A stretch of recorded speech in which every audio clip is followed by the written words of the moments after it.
if your battery light is not coming on, but your engine coolant temperature is coming on.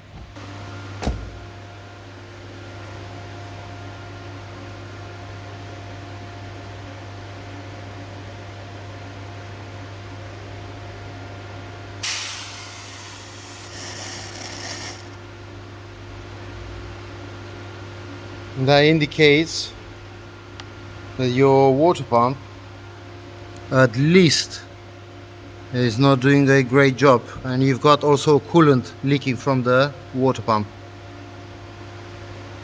So you've got heavy coolant coming out. Your fan doesn't seem to come on. You've got some cable tied there on to the connector. So we released some pressure. Hopefully we've got less temperature now and we can start.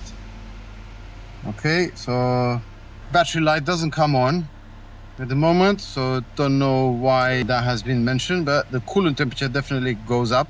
And if we leave the car running for maybe 1 or more minutes, definitely the coolant temperature sign will come up.